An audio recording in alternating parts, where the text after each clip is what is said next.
ওপারে গিয়েছে ঘাস কাটতে, নদীর উপরে বাংলাদেশের জমি আছে, বাংলাদেশের যেটা জমি নদীর উপরে ঘাস কাটতে গিয়েছে। ভারত না বাংলাদেশ, বাংলাদেশ বাংলাদেশ, ভারতের দালালেরা হুঁশিয়ার সাবধান, দিল্লির দালালেরা হুঁশিয়ার সাবধান, মোদের দালালেরা হুঁশিয়ার সাবধান। গোলামি না আজাদি, আজাদি আজাদি, গোলামি না আজাদি, আজাদি আজাদি, দিল্লি না ঢাকা, ঢাকা ঢাকা, সীমান্তে মানুষ হত্যা। আমরা চুয়াডাঙ্গা জেলার দর্শনা উপজেলায়, আমরা চাচাডাঙ্গা ঝাঁঝাডাঙ্গা গ্রামে এখানে আছি, মাথাভাঙা নদীর পারে। আপনারা দেখবেন এই নদীটা, এই নদীর ওই পারে হচ্ছে বাংলাদেশের জমি আছে এবং তারপরে হচ্ছে কাটার, সেই জমিতে এই গ্রামের মানুষজন ঘাস কাটতে যায়। এরকমই একজন গিয়েছিলেন আমাদের ইব্রাহিম ভাই, এই গ্রামের সন্তান, এবং উনি যখন সেইখানে ঘাস কাটতে গিয়েছেন তখন বিএসএফ গুলি করে তার পায়ে এবং তাকে তুলে নিয়ে যায়। তাকে তুলে নিয়ে গিয়ে অমানবিক নির্যাতন করা হয় এবং তাকে হত্যা করা হয় এবং তার লাশ গতকাল রাতে 7 দিন পরে হস্তান্তর করা হয়েছে তার পরিবারের কাছে। ইনি ইব্রাহিম ভাইয়ের বাবা। আমরা তার পরিবারের সাথে সাক্ষাৎ করেছি এবং তার পরিবারও এই হত্যার বিচার চেয়েছে এবং আর কোনো মায়ের বুক যাতে খালি না হয়। গায়ের জোরে ভারত বাংলাদেশের সাথে এই ধরনের আচরণ বারবার করছে। আমরা এই গ্রামের মানুষের সাথেও কথা বলেছি যে 5ই আগস্টের পরে সীমান্তে হত্যাকাণ্ড বেড়ে গিয়েছে, সীমান্তে বাংলাদেশের সাধারণ মানুষের প্রতি, গরিব মানুষের প্রতি নির্যাতন বেড়ে গিয়েছে এবং আমরা জানি এই আচরণটা ভারতের আজকের না, গত 50 বছর ধরে আমরা সীমান্ত হত্যার কথা শুনতেছি। গত 25 বছরে বাংলাদেশে প্রায় 1200-এরও বেশি মানুষ সীমান্তে হত্যা করা হয়েছে। তাদেরকে নানা ট্যাগ দিয়ে হত্যা করা হয়, গরু চালানকারী, মানুষ পাচারকারী, এরকম নানা হত্যাকারী। কিন্তু আপনারা ইব্রাহিম ভাইয়ের ঘটনা জানেন, এরকম শত শত মানুষের ঘটনা, ফেলানির ঘটনা আমরা জানি, মর্মান্তিক ঘটনা।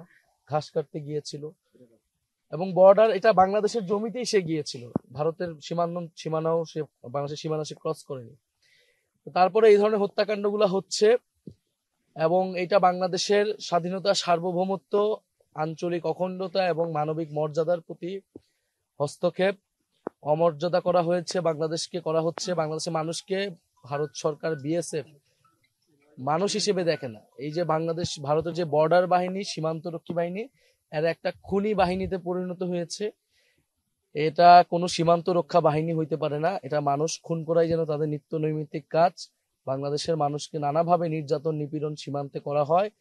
আমরা জুলাই পদযাত্রায় আজকে এটা প্রত্যক্ষ করলাম এবং আমরা এই গ্রামের মানুষদেরকেও বলেছি, সারা দেশের মানুষকেও বলছি, সীমান্ত হত্যা নিয়ে আমাদেরকে সরব হতে হবে, আমাদেরকে কথা বলতে হবে।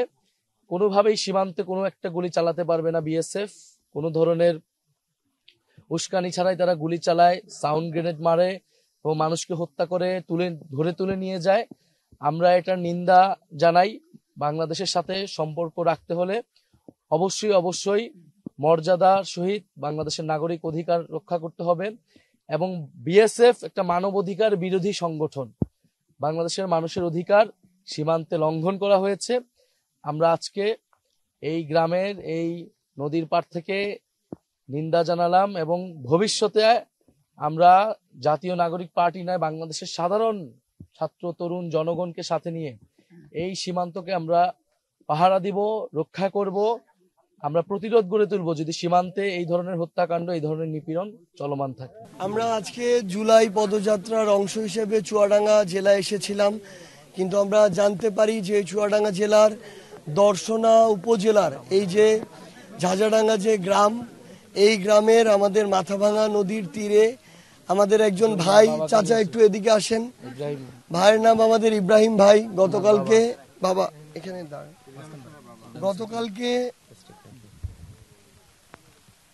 গতকালকে আমাদের চাচার যিনি সন্তান, আমাদের ভাই ইব্রাহিম ভাই, তার লাশ বিএসএফ গতকালকে রাতে দিয়ে গিয়েছে। এর আগে 7 দিন তার সেই লাশ তারা রেখেছে, তাকে গুলি করে হত্যা করা হয়েছে, এরপরে টর্চার করা হয়েছে। তো আমরা আজকে সেই নদীর তীরে দাঁড়িয়ে এখানে আমরা পদযাত্রার আজকে এখানে আসার আমাদের প্ল্যান ছিল না, কিন্তু আমরা যেই জেলায় আছি সেই জেলায় এমন একটি নির্মম ঘটনাকে আমরা কোনোদিন উপেক্ষা করতে পারি না। কারণ আমরা মনে করি এটা আমাদের বাংলাদেশের সার্বভৌমত্ব এবং জনগণের নিরাপত্তার প্রশ্নের একটা অংশ। সীমান্তে মানুষ হত্যা চলবে না ভারতের দালালেরা, হুঁশিয়ার সাবধান বিএসএফ এর খুনিরা, হুঁশিয়ার সাবধান বিএসএফ এর খুনিরা, হুঁশিয়ার সাবধান গোলামি না আজাদি, আজাদি আজাদি দিল্লি না ঢাকা, ঢাকা ঢাকা আপোষ না সংগ্রাম, সংগ্রাম সংগ্রাম ক্ষমতা না জনতা।